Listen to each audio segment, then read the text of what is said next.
오늘은 교회력으로 한 해의 마지막 주일입니다. 그냥 달력으로는 한 달이 아직 더 있어야 되지만 교회력으로 봤을 때는 오늘이 마지막 주일이에요. 다음 주부터는 예수님의 오심을 기다리는 대림절이 시작하고 그것이 교회력의 첫 번째 주일이 됩니다. 한 해의 마지막 주일인 오늘을 서방 기독교 전통에서는 다양한 이름을 붙여서 기념했습니다.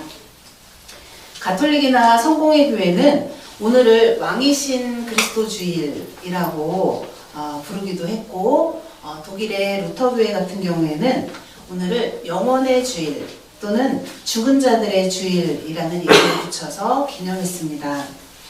한 해의 마지막을 보내면서 우리의 삶이 여기서 끝나는 것이 아니라 우리는 영원에 잇대어 있다는 것을 기억하자는 의미로 영원의 주일이라고 부르기도 했고, 또한 한 해 동안 우리 곁을 떠난 생과 사를 달리한 사람들을 기억하면서 그들 역시 주님의 품에서 우리와 함께 주님 안에서 연결되어 있다는 것을 되새겨 보기 위해서 이날을 지키기도 했습니다. 이것을 통해서 삶을 보다 좀 천천히 그리고 따뜻한 시선으로 바라볼 수 있는 힘을 얻기도 했습니다. 이렇게 교회력이라고 하는 것은 뭔가 이렇게 그걸로 인해서 신앙이 죽고 사는 그런 어떤 절대적인 진리는 아니지만 흘러가는 시간, 어떤 날, 어떤 주일에 특별한 의미, 특별한 이름을 부여함으로써 우리가 무엇을 기억하고 무엇을 붙들고 살아가야 할지를 다시 이렇게 되새겨보게 하는 좋은 교육의 도구가 되기도 합니다. 오늘 우리가 함께 읽은 본문들은 왕이신 그리스도 주일과 관련된 본문들입니다. 주중에 우리 황푸아 전도사님께서 저에게 이렇게 주일 본문들을 카톡으로 항상 보내주세요.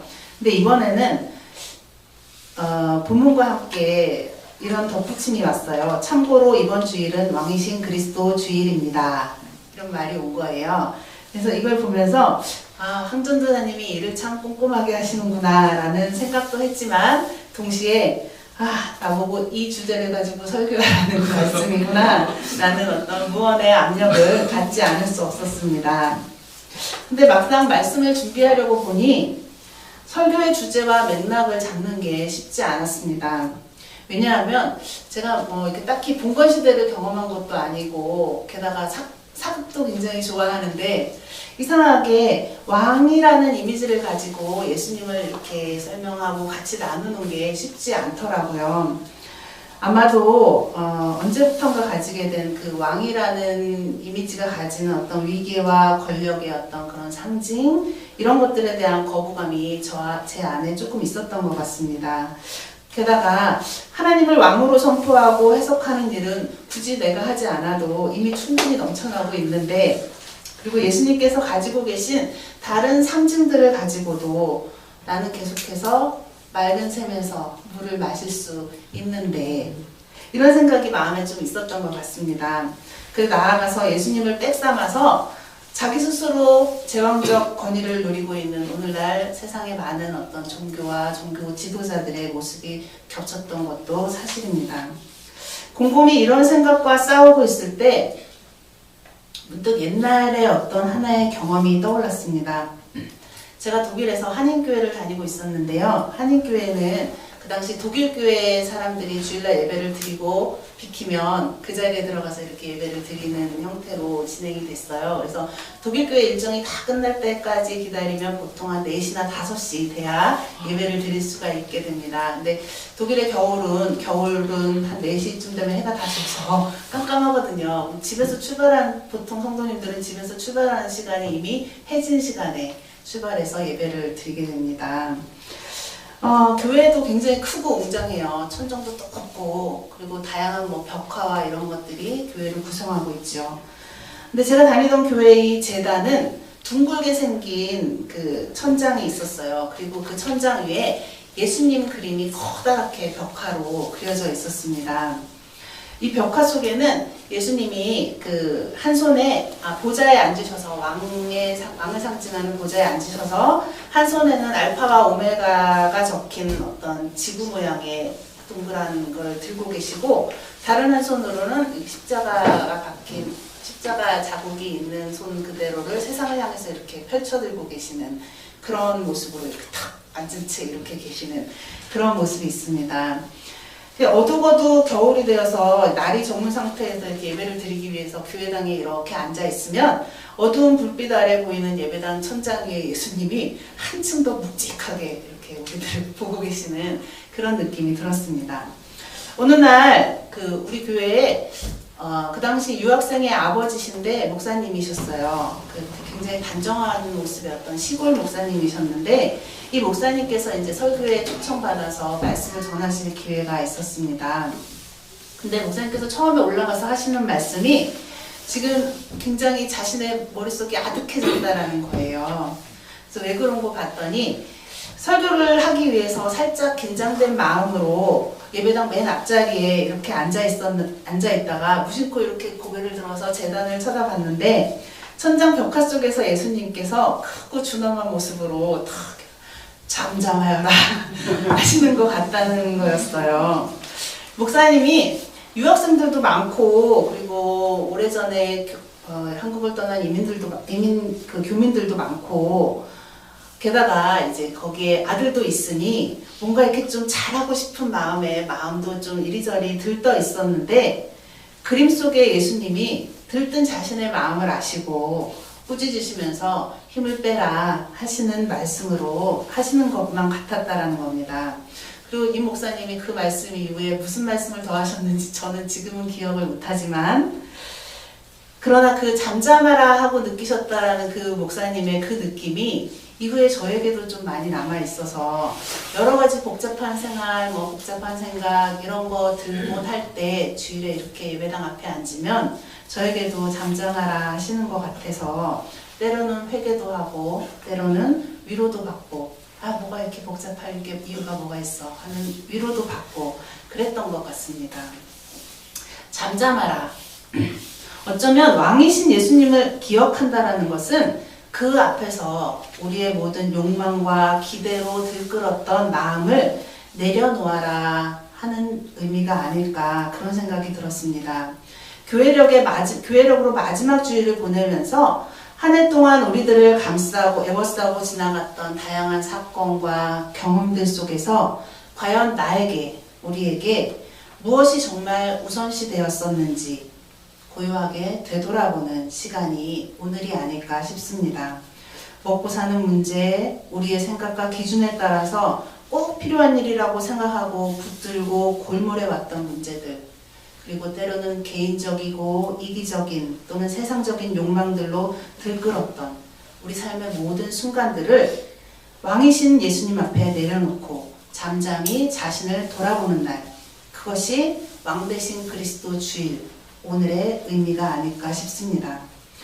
이렇게 생각하고 보니 예수님을 왕으로 고백하는 것은 우리 삶의 자세와 관련해서 사실은 굉장히 중요한 일이 될 수도 있겠다라는 생각이 들었습니다. 경외심을 가지고 경청해야 할 대상이 있다라는 것.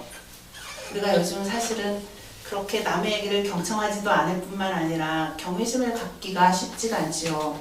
그런데 경외심을 가지고 고요히 경청해야 할 대상이 있다라는 것은 자만에 빠져서 우리 계획과 우리의 욕심에 빠져서 넘어지기 쉬운 우리의 일상을 붙들어주고 우리로 하여금 삶을 조금 더 겸손히 돌아보게 하는 그런 일이 될 것이기 때문입니다.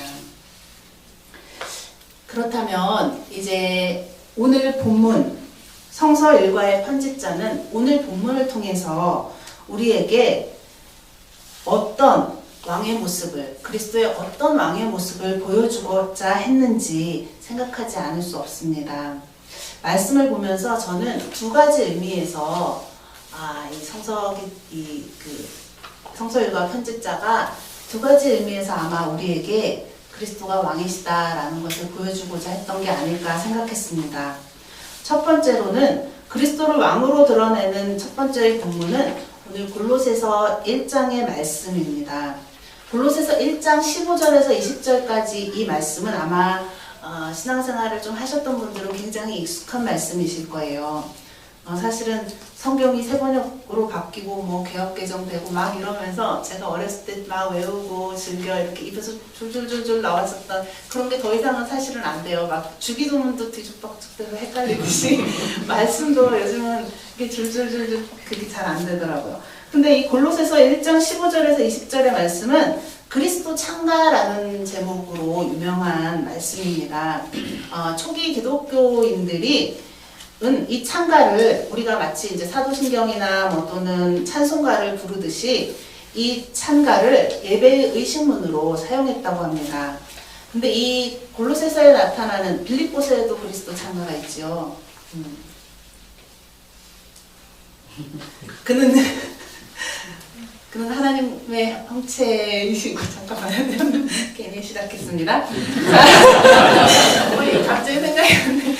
자, 빌립보서에 나타난 그리스도 창가는 예수님의 십자가와 낮아지심, 높아지심에 대해서 쭉 찬양하는 그 그리스도 사역, 그 십자가 사역과 관련된 거라고 한다면, 이 골로새서에 나타난 그리스도 창가의 특별한 점은 예수님을 창조에까지 연결했다라는 거예요. 신약에 보면 예수님과 창조를 연결하는 본문들이 그렇게 많지 않은데, 골로새서 이 본문이 특별히 예수님을 창조의 주로까지 연결하기 때문에 교회 전통 안에서 신학적으로 굉장히 중요한 의미들을 많이 갖고 있습니다. 우리가 알고 있듯이 창조란 하나님에 의해서 세계가 탄생한 사건입니다. 근데 이거는 이제 물질적인 어떤 창조의 의미도 있을 수 있지만, 우리가 창조라는 것을 쭉 묵상하다 보면 결국은 창조의 의미에 대한 실존적인 의미가 뭔가를 고민해보지 않을 수가 없습니다. 창조라는 것은 실존적인 의미로 봤을 때 하나님 안에서 모든 존재하는 것들이 비로소 존재로서 의미를 갖게 되는 사건, 이렇게 표현해 볼 수 있을 것 같습니다. 실존적인 의미로 창조라는 것은 하나님 안에서 모든 존재하는 것들이 비로소 의미가 되는 사건, 이렇게 볼 수 있을 것 같습니다. 그래서 독일의 신학자 판넨베르크라는 사람은 이런 맥락에서 하나님을 만물을 규정하는 현실이라는 말로 표현했습니다. 만물을 규정하는 현실. 규정한다라는 말은 독일말로 bestimmen인데요. 이것은 이것이다 라고 규정한다, 결정한다, 이런 의미인데요. 달리 표현하면 규정한다라는 말은 어떤 것에 의미를 부여한다, 이렇게 말할 수 있을 것 같습니다. 우리가 아는 시, 내가 그의 이름을 불러주었을 때 그는 나에게로 와서 꽃이 되었다. 이 시가 가장 유명하죠. 근데 이 시처럼 하나님께서 우리에게 의미를 부여하심으로써 우리로 하여금 하나의 존재가 되게 하신 사건, 이것이 바로 창조의 이야기이며 동시에 이것을 통해서 하나님의 본질이 가장 잘 드러납니다. 하나님은 우리를 의미 있게 하시는 분. 그런데 골로새서는 이런 창조의 사역에 그리스도께서도 관여해 계시다고 증언합니다. 그냥 관여해 계신 정도가 아니라 적극적으로 그를 만물의 척도라고 표현합니다. 만물이 그를 통해서 형성되었고 그를 위해서 지어졌고 그 안에서 의미 있게 세워져 간다, 이렇게 증언하고 있습니다.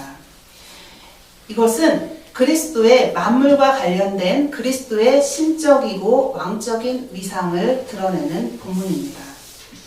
이러한 예수님의 속성은, 그러나 단순히 이런 골로새서의 말씀은 단순히 예수님이 누구인지 그를 설명하는데 그치는 것이 아닙니다. 조금만 돌려서 생각해 보면 우리가 그 안에서 지어졌다라는 말씀은 하나님 그리스도께서 우리를 창조하셨다라는 말씀은, 조금만 돌려서 생각해 보면 우리의 생명이 비록 유한하고 우리의 삶이 비록 위태롭고 불안해 보여도 우리의 삶은, 우리의 생명은 누구도 흔들어 버릴 수 없는 튼튼한 신적인 토대 위에 세워져 있다라는 것을 의미하는 것입니다.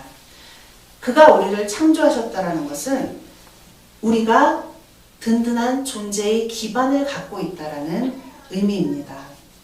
그러므로 우리가 그를 왕으로 고백하고 섬기는 일 역시 단순히 그가 누구인지를 규정하는 문제를 넘어 우리 편에서 봤을 때도 우리의 어떤 삶의 그 위험과 불안, 위협 속에서도 우리의 삶에는 흔들리지 않는 어떤 존재의 터전이 있다라는 것을 우리가 동시에 인식하게 되는 일입니다. 그래서 오늘 그 고백의 말 기도에서도 나타났듯이 어떤 주권이나 왕권이나 권세나 위력이나 권력도 우리를 소유하거나 지배할 수 없다라는 것. 이것이 바로 그리스도께서 우리를 만드셨다. 우리가 그 안에서 의미가 만들어져 간다라는 그 말씀의 의미라고 생각하시면 될 것 같습니다. 두 번째로 왕 대신 그리스도의 진정한 의미를 드러내기 위한 본문으로 오늘 우리에게 주어진 본문은 누가복음 23장 예수님의 고난과 순환의 이야기가 있는 본문입니다. 우리가 알듯이 그리스도교의 가장 독특하고 위대한 점은 내몰린 자, 고난당하는 자, 처형당한 자를 메시아라고 왕이라고 선포했다라는 것에 있습니다. 이것이 남을 위해서 고난당한 자, 죽임당한 자, 그에게 왕이라는 이름을 붙였다라는 것. 이것이 우리 그리스도교의 가장 유니크하고 위대한 점이라고 할 수 있습니다. 가히 혁명적인 일이지요. 그렇다면 그리스도교인들은 도대체 그리스도의 고난과 죽음 안에서 무엇을 발견했기에 그를 왕으로 고백하게 되었을까요? 오랫동안 그리고 일반적으로 왕이라고 하면 상처받고 어떤 고난받는 현장을 살아가던 많은 사람들에게 왕이라고 하면 힘과 권력의 상징이었습니다. 특별히 예수님 당시에도 사람들이 경험한 왕이라는 것은 로마 제국 하의 헤롯 왕가처럼 자기 백성들 모두가 고난에 빠져 있다고 하더라도 자신은 최소한의 힘과 체면과 위상을 가지고 살아가는 사람들, 혹시 남을 구원하지는 못하더라도 자신만큼은 어떤 식으로든 살아남아 힘과 권력을 지키는 사람들, 이런 사람들이 왕이었습니다. 자신도 챙기지 못하는 왕, 자신도 구원하지 못하는 왕, 그런 권력자에 대한 상이 사람들에게는 없었습니다. 그래서 철저하게 무력함으로 어떤 저항도 없이 모든 고난을 다 받는 그런 그리스도를 향해서 사람들은 네가 유대인의 왕이면, 네가 정말 택함을 받은 자라면 너나 구원해보아라 하고 조롱과 비웃음을 보낼 수 있었던 것입니다. 기적과 권능으로 네가 스스로 구원자임을, 왕임을 증명하라 하는 요구였던 것입니다. 그러나 오늘 골로새서의 성경 말씀은 철저한 연약함 가운데 어떠한 힘도 없이 십자가를 지신 예수를 세상과 하나님과 화해를 이루는 분으로 그렇게 우리에게 소개하고 있습니다. 그리스도는 고난 중에 있는 사람들을 위해서 고난받는 길을 택하신 분입니다. 고난받는 자들을 위한다는 명목하에서 또 다른 힘과 권력으로, 그 힘과 권력을 행사하는 방식이 아니라 고난받는 자의 위치에 같이 서는 것으로, 그 일을 하신 예수 그리스도를 하나님은 구원의 방편으로 택하신 것입니다. 근데 자칫 무력해 보일 수 있는 이 길이 도대체 무슨 의미가 있을까요? 그냥 고난받는 자의 위치에 같이 선다라는 거, 이게 무슨 의미가 있을까요? 우리에게 젠더학자로 잘 알려져 있는 주디스 버틀러라는 사람이 있습니다. 근데 이 사람이 원래는 꽤 실력 있는 정치학자래요. 근데 미국의 정치학자인 이 주디스 버틀러라는 사람이 9.11 이후에 미국 사회를 가만히 보니 자신들도 공격을 받을 수 있다는 사실에 충격에 빠진 미국 사회를 보게 됩니다. 자신들은 악을 이렇게 처벌하고 힘만 휘두를 줄 알았는데 자기들도 당할 수 있다는 사실에 충격을 빠져서 그 충격으로부터 더 철저하게 방어해야겠다. 그리고 우리를 공격할 수 있는 모든 위험 요소를 힘으로 눌러버려야겠다.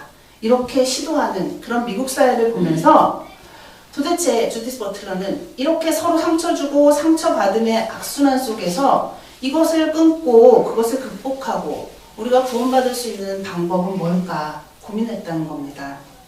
그래서 주디스 버틀러의 질문은 타인의 생존과 존엄을 훼손하지 않는 방식으로 자신의 생존과 존엄을 지킬 수 있는 방법, 이것에 대한 고민이었다고 볼 수 있습니다.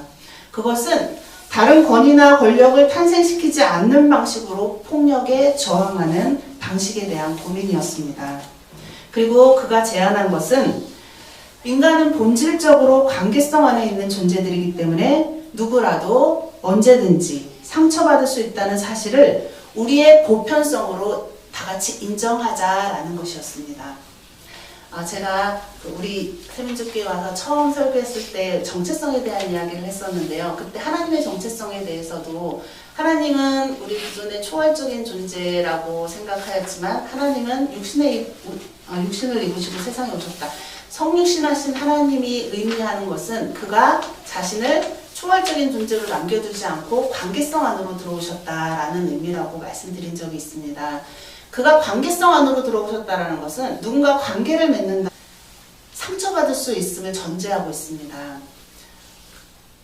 제가 만약에 우리 집사님과 아무 관계가 없다면 집사님이 저한테 뭐를 해도 저는 상처받지 않을 수 있겠죠. 그러나 관계성이 형성되었다라는 것, 우리가 관계 안에 살고 있다라는 것은 누구라도 언제든지 상처받을 수 있음의 가능성 앞에 놓여 있다라는 사실입니다.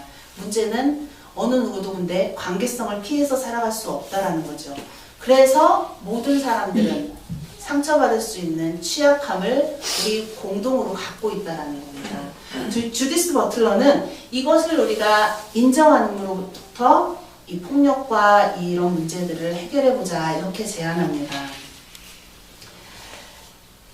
그 상처받을 수 있음의 보편성이 인정될 때 누구든지 언제든지 상처받을 수 있는 가능성으로부터 자유롭지 않다는 사실을 전제할 때야 비로소 인간은 그러면 우리의 존엄과 안전을 지키기 위해서 서로 힘을 키우고 공격하는 그런 방법이 아닌 다른 방법이 뭘까 고민하게 된다는 겁니다. 어느 누구도 파괴하지 않는 방식으로 삶을 살아갈 길을 찾게 될 거라고 그렇게 말합니다. 그래서 주디스 버틀러의 위험한 삶, 위태로운 삶이라는 책에 보면은 이런 글이 있습니다. 상처를 입는다는 것은 상처에 대해서 성찰하고 상해가 배분되는 기제를 알아내고 예기치 못한 폭력과 박탈과 공포로 인해서 또 다른 누군가가 어떤 방식으로 고통받고 있는지를 알아낼 기회를 갖게 되는 것이라고 말했습니다. 즉 상처를 입는다는 것은 상처에 대해서 성찰하고 또 다른 상처가 발생하는 어떤 구조를 분석해보고 그리고 그거에 의해서 누군가가 또 상처를 받을 수 있겠구나 라는 것을 알아낼 수 있는 기회를 갖게 되는 일이라고 했다는 겁니다. 그가 비록 기독교적인 설명을 하지 않았다고 하더라도 저는 이것이 바로 그리스도의 방식이 아니었나 싶습니다. 하나님께서 인정하신 왕으로서의 그리스도의 힘은 폭력적인 힘이 지배적인 곳에서 또 다른 힘을 행사함으로써 그 힘을 제압하려고 시도하지 않았던 그러한 왕이셨습니다. 오히려 그리스도의 진정한 힘은 폭력에 희생되는 사람들 자리에 자신을 세움으로써 즉 상처 입는 자리에 자신을 세움으로써 그를 따르는 자들로 하여금 그것을 바라보는 자들로 하여금 그러면 진정한 평화를 위해서 우리는 무엇을 해야 할 것인가 평화에 대한 진지한 고민을 시작하게 하셨다라는 것에 있습니다. 말씀을 정리해 보겠습니다. 존귀하신 세민족 교우 여러분, 왕이신 그리스도 주일을 맞아서 왕이신 그리스도를 묵상하면서 우리는 가장 먼저는 연약하고 불안해 보이기만 하는 우리의 삶이 사실은 든든한 생명의 근원 안에 세워졌다는 사실을 새롭게 인식했으면 좋겠습니다. 다른 어떤 권력과 힘도 그리스도 안에 있는 우리에게서 우리를 소유하거나 우리를 지배할 수 없다라는 것, 그것을 다시 한번 기억하게 하는 주일이 왕이신 그리스도 주일이 아닌가 싶습니다. 그리고 이 주일을 맞아서 지금 그러면 우리는 이렇게 든든한 존재의 기반 위에 서 있으면서 근데 우리 마음은 무엇을 향해 가고 있는가, 이런 것들도 함께 성찰해 볼 수 있는 시간이 되었으면 좋겠습니다. 또한 다른 한편으로는 왕이신 그리스도 주일을 맞아서 힘과 권력의 행사가 아닌 희생과 내어줌의 방식이 하나님의 방식이었다라는 것, 그 길만이 우리 모두를 진정한 생명과 평화로 이르게 하는 최선의 길이었다라는 것, 이 그리스도 교회의 진리를 다시 한번 생각해 볼 수 있는 시간이 되었으면 좋겠습니다. 십자가 상에서 다른 편 강도가 당신의 나라가 임하실 때 나를 기억하소서 이렇게 말하죠. 근데 그 연약하게 다 죽어가는 모습으로 예수님이 이렇게 말씀하십니다. 네가 오늘 나와 함께 낙원에 있을 것이다. 저는 이 말씀이 가장 위험 있는 왕의 선포가 아니었나 싶습니다. 자신을 내어주면서 그럼에도 불구하고 당신이 오늘 나와 함께 낙원에 있을 것이다. 이런 당당한 선포. 네. 우리의 현실과 소망을 그리스도께 맡긴 모든 존재들에게 오늘도 우리에게 들려주시는 그런 주님의 말씀이 아닐까 생각해 봅니다. 이런 십자가에서 들려진 참된 이런 왕의 참된 선포, 그 위험 있는 선포가 오늘도 우리의 현실과 소망을 그리스도께 맡기는 우리 모두의 삶에서 이루어지시기를 소망합니다. 기도하시겠습니다.